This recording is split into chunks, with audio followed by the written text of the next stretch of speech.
Hi guys, तो कैसे हैं आप सब। Welcome back to the channel. I am Anurag Mohan Bhatnagar, a fifth year law student at national university Odisha, and you are watching लॉक्यूपाई। तो भाई, इस पर्टिकुलर वीडियो में हम फाइनली यूनिफॉर्म सिविल कोड की बात करेंगे। ठीक है, यूनिफॉर्म सिविल कोड इंडिया में आएगा। यूनिफॉर्म सिविल कोड के बारे में हमारा लॉ कमीशन क्या कहता है, लॉ कमीशन की ही क्यों रिस्पॉन्सिबिलिटी है यूनिफॉर्म सिविल कोड के बारे में कुछ भी बोलने की, हिस्ट्री क्या है इंडिया में लॉ यूनिफॉर्म सिविल कोड को लेके, सब कुछ इस पर्टिकुलर वीडियो में कवर किया जाएगा। ठीक है, तो लेट्स गेट स्टार्टेड।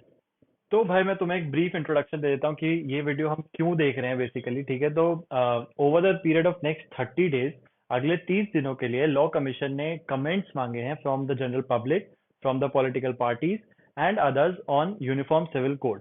ठीक है, यूनिफॉर्म सिविल कोड हमारे आर्टिकल 44 में कवर किया जाता है कॉन्स्टिट्यूशन ऑफ इंडिया के। तो उससे रिलेटेड लॉ कमीशन ने कमेंट्स मांगे हैं, पब्लिक का फीडबैक मांगा है, स्टेक होल्डर्स का, ऑन दिस पर्टिकुलर इशू अगले 30 डेज में। तो आप अगले 30 डेज में जाके जो वेबसाइट लिंक, जो वेबसाइट है लॉ कमीशन की, उसमें आप जाके अपना रिव्यू दे सकते हो कि आप क्या सोचते हो यूनिफॉर्म सिविल कोड के बारे में इंडिया में। ठीक है, तो ये बेसिकली क्या है, इस इशू ने डिबेट जो है वो हीटअप कर दी है। हम सबको पता है कि अगले साल लोकसभा के इलेक्शन है, 2024 लोकसभा के पोल्स है, तो उससे रिलेटेड ये काफी अब हीटेड इशू रहने वाला है अगले कुछ 30 दिनों में, जितने भी दिनों में इन्होंने हमसे कमेंट्स मांगे हैं। ठीक है, और सबसे इम्पोर्टेंट चीज जो है वो ये है कि ये जो नोटिस है ये दिया गया है by the 22nd law commission. ठीक है, ये नंबर याद रखना, 22nd लॉ कमीशन ने ही यूनिफॉर्म सिविल कोड का नोटिस दिया है कि अगले 30 दिन में आप अपने कमेंट्स दे दो। ठीक है, ये नंबर तुम्हारे लिए बहुत इंपॉर्टेंट है एग्जाम से रिलेटेड।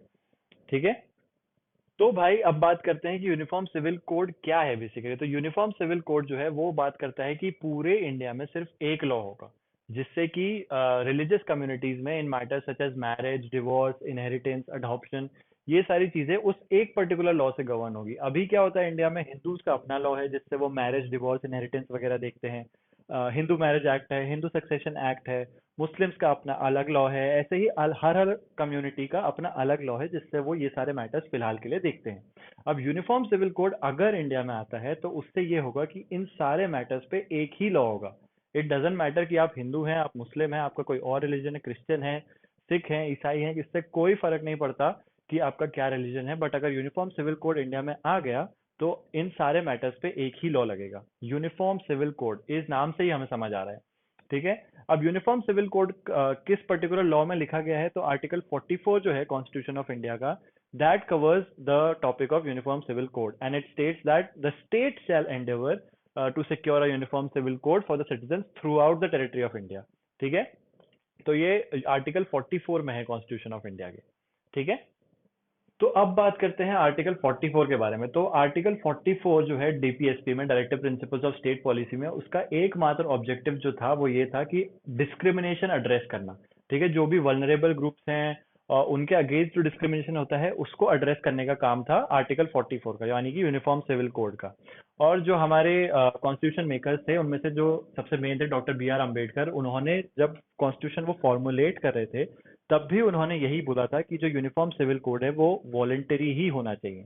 ठीक है, और जब इंडिया रेडी होगा आगे जाके, तब जाके हम यूनिफॉर्म सिविल कोड को इंडिया में इन इफेक्ट ला सकते हैं। ठीक है, अभी जब वो फिलहाल के लिए जब कॉन्स्टिट्यूशन बना रहे थे तब भी उन्होंने यही कहा था डिबेट्स में कि uniform civil code should be voluntary and it should be the responsibility of the state. तो इसलिए उन्होंने उसको directive principles of state policy में डलवाया।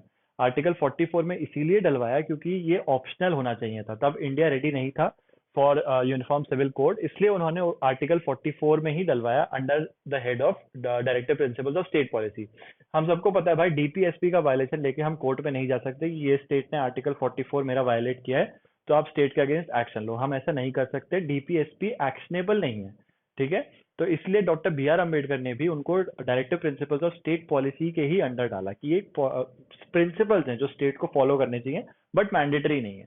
ठीक है, तो ये पूरा का पूरा झोल है आर्टिकल 44 का।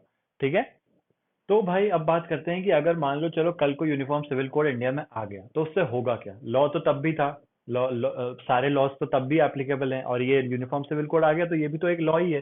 तो फर्क क्या पड़ा। ठीक है, पर बेसिकली मैं बताता हूँ फर्क क्या पड़ा। तो यूनिफॉर्म सिविल कोड जो है वो प्रोवाइड करेगा प्रोटेक्शन टू वल्नरेबल सेक्शन, जो भी डॉक्टर बी आर अम्बेडकर ने जो सोचा था सेम एज इट इज उसकी एप्लीकेबिलिटी होगी। ठीक है, विमेन और रिलीजियस माइनॉरिटीज को वो अफेक्ट करेगा, विमेन और रिलीजियस माइनॉरिटीज को प्रोटेक्शन प्रोवाइड करेगा। ठीक है, और नेशनलिस्टिक भावना भी आएगी सबके मन में, क्योंकि ऑब्वियसली तुम अब अलग अलग लॉज से तुम एप्लीकेबल नहीं, तुम पे एप्लीकेबल नहीं है, तुम पे सिर्फ एक लॉ एप्लीकेबल है, और वो तुम पे भी एप्लीकेबल है और किसी और फेथ के इंसान पे भी एप्लीकेबल है। ठीक है, तो इससे नेशनलिस्टिक एक भावना भी आती है मन में। फिर उसके अलावा जो है ये लॉज को सिंप्लीफाई कर देगा। अभी जैसे हिंदूज जो है वो हिंदू लॉ से गवर्न होते हैं, शरीयत लॉ है, ठीक है, ऐसे बहुत सारे लॉज हैं। हर फेथ का अलग लॉ है जिसमें वो सक्सेशन और प्रॉपर्टी डिस्प्यूट्स और मैरिज, ये सारी चीजें उन पर्टिकुलर लॉ से गवर्न होती हैं। तो अब अगर एक लॉ आ जाएगा हर फेथ के इंसान के लिए, तो उससे काफी चीजें सिंप्लीफाई भी हो जाएंगी। ठीक है, और ये जो कोड है ये सिंप्लीफाई करेगा कॉम्प्लेक्स लॉज को around marriage ceremonies, inheritance, succession, adoption, जैसा मैंने पहले बताया। ठीक है, और यही सेम सिविल लॉ, ये सिविल लॉ है ऑब्वियसली, तो यही सेम सिविल लॉ हर इंसान पे एप्लीकेबल होगा। इससे फर्क नहीं पड़ता कि आप किस फेथ के हैं। ठीक है, सब पे यही सेम लॉ एप्लीकेबल होगा। ठीक है, अब भाई लास्टली हम थोड़ी हिस्ट्री की बात करते हैं। ठीक है, तो इससे पहले जो 22nd लॉ कमीशन से पहले जो 21st लॉ कमीशन था, सितंबर 2018 में उन्होंने, जो प्रीवियस हमारा लॉ कमीशन था 21st, उन्होंने बहुत सारे कंसल्टेशंस करे और ऑलमोस्ट उनको 75,000 रिस्पॉन्सेज आए थे over the period of 2 years। तो जैसे अभी वाले लॉ कमीशन ने हमसे 30 डेज का नोटिस मांगा है, 30 डेज के अंदर अंदर हमें रिस्पॉन्सेज भेजने हैं, वैसे ही प्रीवियस लॉ कमीशन ने 2 साल का टाइम पीरियड दिया था। ठीक है, और 2 साल के टाइम पीरियड में उनको 75,000 से भी ज्यादा रिस्पॉन्सेज आए थे। और 2018 में ही जो 21st लॉ कमीशन था, उन्होंने एक पेपर पब्लिश किया था ये बोलते हुए कि यूनिफॉर्म सिविल कोड जो है that is neither necessary nor desirable at this stage. ये एकदम प्रॉपर कोड्स हैं जो तब लॉ कमीशन ने पोस्ट किया था 2018 में। ठीक है, तो अब 2018 के बाद जब उन्हें लगा कि ये नेसेसरी नहीं है, तो अब सिंस इतना टाइम बीत गया है, तो इसलिए वो चाहते हैं, जो नया लॉ कमीशन है वो ये चाहता है बेसिकली कि यूनिफॉर्म सिविल कोड पे अब फ्रेश हियरिंग हो। ठीक है, अब और हम फ्रेश सारी जो भी आप कंसल्टेशंस भेजेंगे वो सारा वो दोबारा सुने। ठीक है, क्योंकि अब इतना टाइम बीत गया है। ठीक है, तब जो लॉ कमीशन था उसने सजेस्ट किया था कि फैमिली और पर्सनल लॉज में कुछ कुछ चेंजेस होने चाहिए थे। और जो प्रीवियस कमीशन है उन्होंने ये बोला था कि जो कंसल्टेशन थे, जो 75,000 कंसल्टेशन थे जो मैंने आपको बताया, उसमें कंसेंसस नहीं था। तो मान लो कि जैसे कोई एक पर्सन कुछ और बोल रहा है, कोई एक पर्सन कुछ और बोल रहा है, कोई तीसरा कुछ और बोल रहा है, तो कोई एक कंसेंसस निकल के नहीं आ पाया था।